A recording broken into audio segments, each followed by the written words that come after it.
Mercedes is bringing major upgrades before the break. Ferrari is in big trouble after losing a top engineer. And more silly season drama. Do consider subscribing to the channel. Now let's get straight into the latest F1 news. Lewis Hamilton's long-serving race engineer Peter Bonington revealed tire management was everything at Silverstone, as Hamilton raced on to a record-breaking 9th British GP win. With rain showers passing through the Silverstone circuit, strategy was crucial in determining the race winner, in what proved to be a three-way battle between Hamilton, Max Verstappen, and Lando Norris.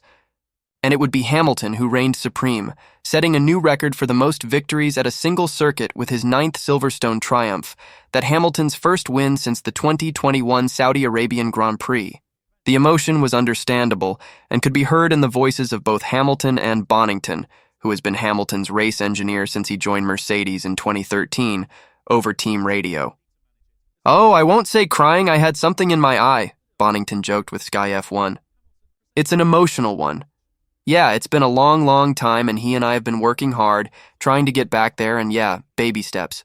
But it's taken a lot of them so far." While Hamilton and Norris went with soft tires for their final stint, Verstappen went with hards and thrived on that compound, catching and passing Norris. But his 2021 title rival Hamilton kept out of reach and took the win by a second and a half. Bonington was asked to identify the crucial factor behind Hamilton outrunning Verstappen, which he put down to tire management after getting the W15 into a really good position for that final stint.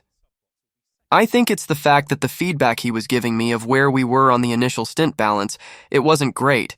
We knew where we needed to correct the car, and I think we put the car in a real good position for that final stint," he said, "so it allowed him to push.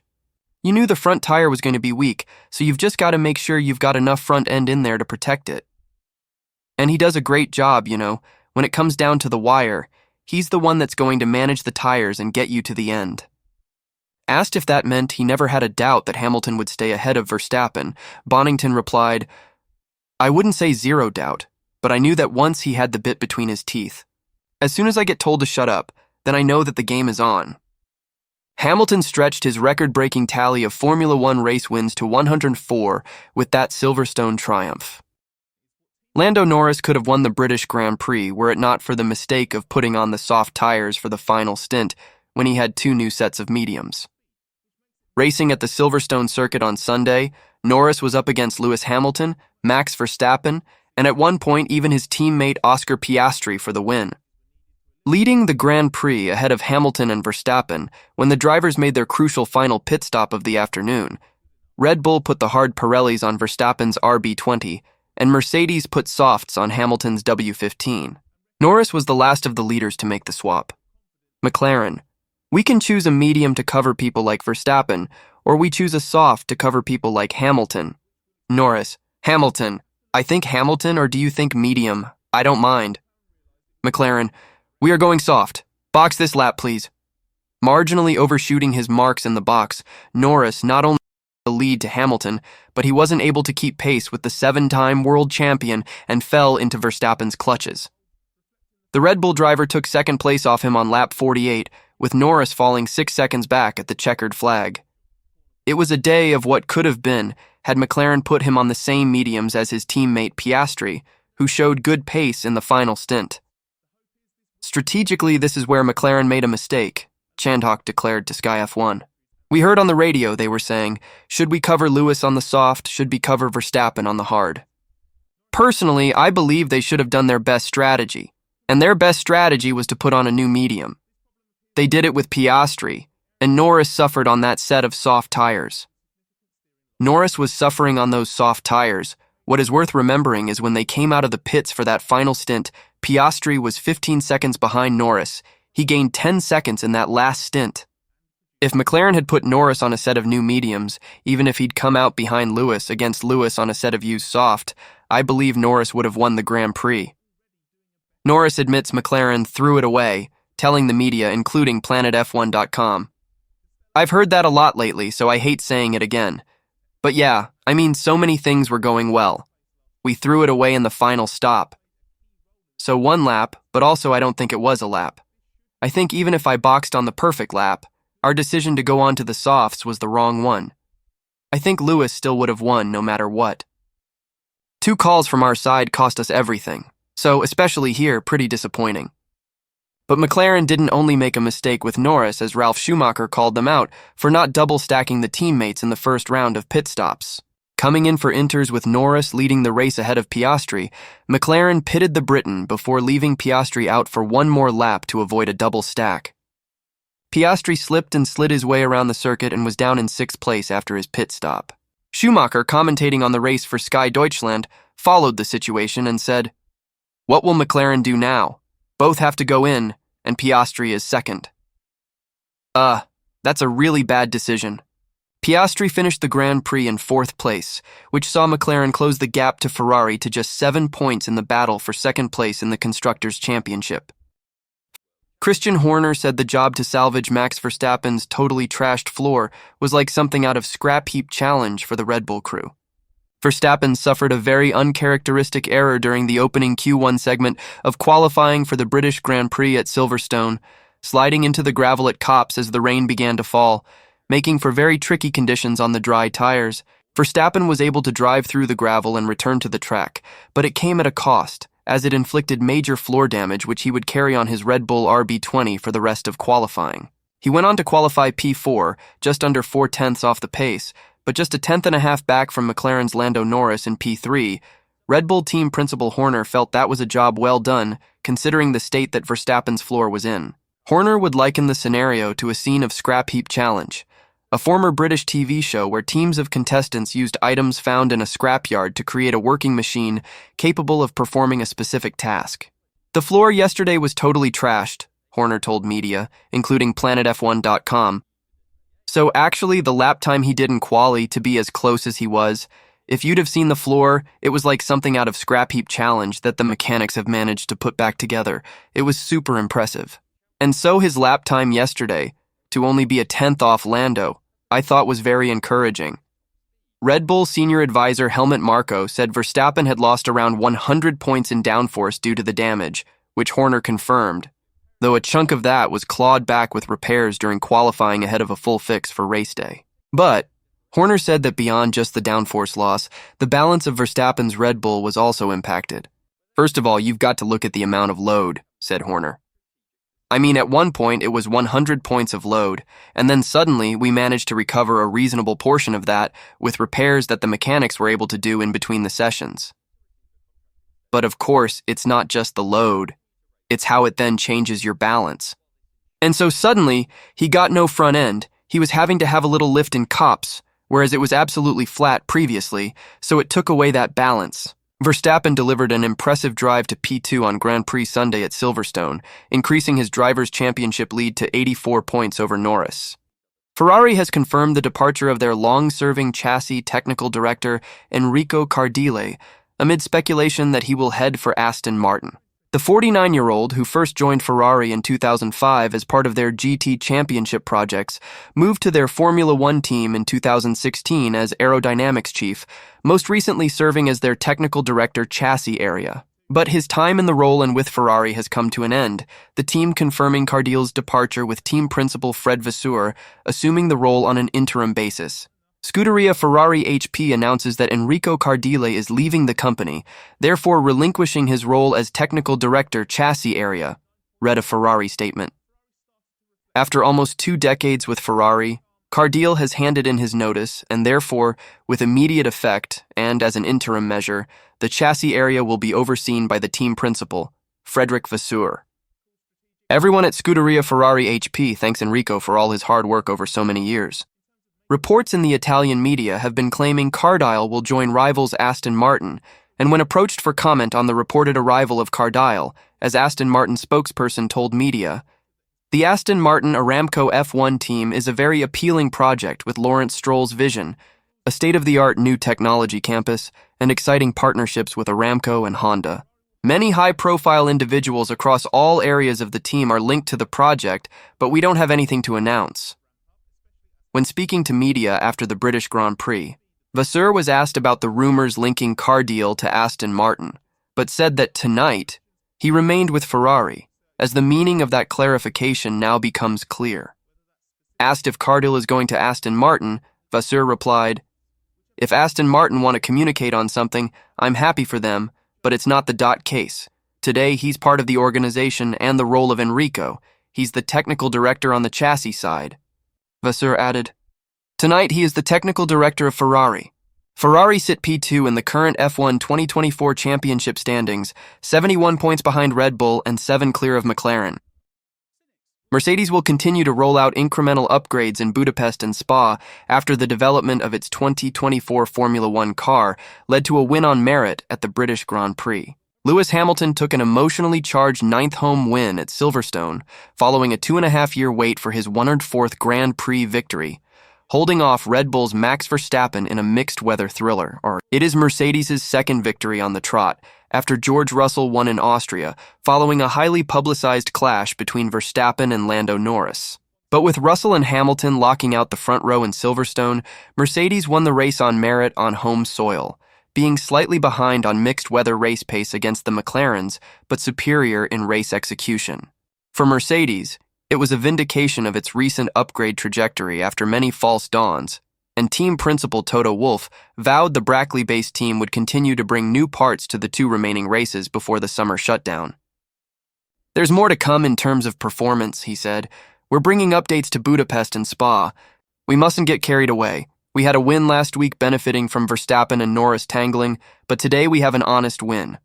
We had the real pace. You could see George and Lewis in the lead. Almost under all conditions we were there. Wolff said Mercedes' development efforts finally clicked to put Hamilton in a position to sign off his streak of home race podiums with a fairy tale victory before he moves to Ferrari in 2025. When you consider that 5 races ago we weren't even a contender for the podium, which looked like the 3rd year of non-performance, then it clicked, he explained. Suddenly, everything that didn't make sense made sense, and the results of the development directions are back like in the old days. We are finding performance, we're putting it on the car, and it translates into lap time. That wasn't the case for the last 2 years. We couldn't give the drivers a car that enabled them to go for the victories. And to make Lewis win the British Grand Prix again in his last race for Mercedes here is almost like a little fairy tale. We couldn't have scripted it better. We justified that what we do is right at the moment. Hamilton took the lead for the final stint of the race after a botched pit stop for Norris, but still had to fend off a charging Verstappen, who had more durable hard tires compared to the Britain's softs. We didn't have mediums left, that was very simple for us. Wolff explained the tire choice. We didn't believe the hard was the right tire to go. In hindsight, probably the right order of priority would be medium, hard, and soft. That's what would have been the quickest. But we saved it at the end. I think our tire degradation was good compared to the McLarens, and that secured the victory. Charles Leclerc admitted the last few races have felt like worse than a nightmare for him, after his form has appeared to stall in recent rounds. The Ferrari driver won the Monaco Grand Prix in fine fashion in May, but has struggled by comparison since, finishing 5th in Spain, 11th in Austria, and a distant 14th at Silverstone after gambling on the wrong strategy in changing conditions. With early rain falling during the British Grand Prix, Leclerc was one of several drivers, including Red Bull's Sergio Perez, to move to intermediate tires in the early part of the race. But that ultimately proved to be the incorrect call, as the track was still ultimately dry enough for slicks, albeit with slippery patches of the circuit. As no further rain came in that part of the race, the Ferrari driver continued to lose time lap on lap and fell out of points contention rapidly, ending the race a lap down and well out of the points when the race finished. Reflecting on his strategy to pit early after the race, he told media, "It was clearly the wrong one. I will look back into it, obviously. With the decision, with the message I got, and the information I had in the car, I felt like it was the right one. It was raining quite a lot in T15. I was told that in this lap, the rain was going to be very heavy, so I stopped to try and anticipate. However, the rain came 8 or 9 laps later. So that was obviously the end of our race from that moment on. It was very frustrating, another weekend to forget, and it starts to be a lot." Reflecting on his current run, Leclerc admitted that he hopes to find a way back to form sooner rather than later, without an appropriate way of putting into words what has not been quite right of late for him. "It's very hard," he said. "I mean, I don't really have the words to explain it, but it's been 4 races that it's been worse than a nightmare, so I hope we can come back soon. It's very difficult to pick up positives on days like this. I just want to go back with the team and ask that we analyze the way we are making those decisions on my side and why were we on the wrong side today? Esteban Ocon has posted on social media the simple words, "New week, new opportunities," after a disappointing weekend that saw him finish well down the field at Silverstone. The Alpine driver finished 2 laps down in 16th place, as he was one of the drivers to take a gamble on intermediate tires early on in the British Grand Prix, admitting he and Alpine took every wrong decision in the race as they finished in a lowly position. Both Ocon and Alpine were keen to put a difficult weekend behind them, with the team replying to Ocon's post on X to say, "Let's keep going." Though without it being a race week, they will have to wait to put Silverstone behind them. When asked about his afternoon afterwards, he told media, including PlanetF1.com, "There's nothing brave about that race. Everything that could have gone wrong went wrong. We took every wrong decision, from before the race to on the grid to during the race. Every call or information were the wrong ones. So there's not much more to say about this weekend. I think we just turn the page and we go again in Budapest, which is a very good track, and we hope to be back to where we should be. But today, it was a very difficult one." But underneath Ocon's post, given the gap to the next race, some of his fans pointed out that the reference to new opportunities could be in reference to where he may be next season, with his F1 2025 seat still undecided for now. While a move to Haas has been rumored, he was complimentary about the team after the race at Silverstone, but confirmed that there was no news regarding what is happening next in his career. "There's nothing more to say on that," he stated. "I've said already what I had to say on Thursday, We are obviously working on my future. There are good discussions going on, and I hope that I will be able to announce very soon." When asked specifically about Haas's upturn in recent performance, he added, "They've been improving a lot, which is, for sure, an example for every other team, how they're doing it at the moment." Carlos Sainz says Ferrari has lost 2 or 3 months of Formula One car development after reverting to its Imola specification for the British Grand Prix. Ferrari's previous upgrades in Barcelona, which included a revamped floor, exacerbated the SF24's bouncing issues through high-speed corners as Sainz and Charles Leclerc struggled for performance and comfort in Spain and Austria. That led to experiments in Friday practice at Silverstone, with Sainz and Leclerc splitting packages to perform a back-to-back test and get on top of the issue. In the end, Ferrari decided it was better off rolling back the car to its Imola spec, which has made the car more drivable through Silverstone's high-speed swoops like Maggots and Beckett's. But by racing with the same car it did in May, that also means Ferrari has left a lot of performance on the table compared to Red Bull, Mercedes, and McLaren, who did successfully upgrade their machines in recent months to varying degrees. In Sunday's mixed-weather British Grand Prix, the gaping performance gap with the frontrunners was clear to see as Sainz finished 5th, 47 seconds adrift of Mercedes' winner Lewis Hamilton and 35 seconds behind the car ahead, McLaren's Oscar Piastri. "It is clearly not good enough," Sainz acknowledged. "We have basically the same car as in Imola, and since Imola everyone has upgraded, probably added 2/10 to the car, and we have had to revert. We have lost 2 or 3 months of performance gain in the wind tunnel, or performance we could have added in these 3 months, so clearly we haven't taken the right calls recently. I feel like today was at least back to basics, back to a car which was in Imola, and we just need to upgrade it from here. But it is clear that our rivals are a good step ahead of us."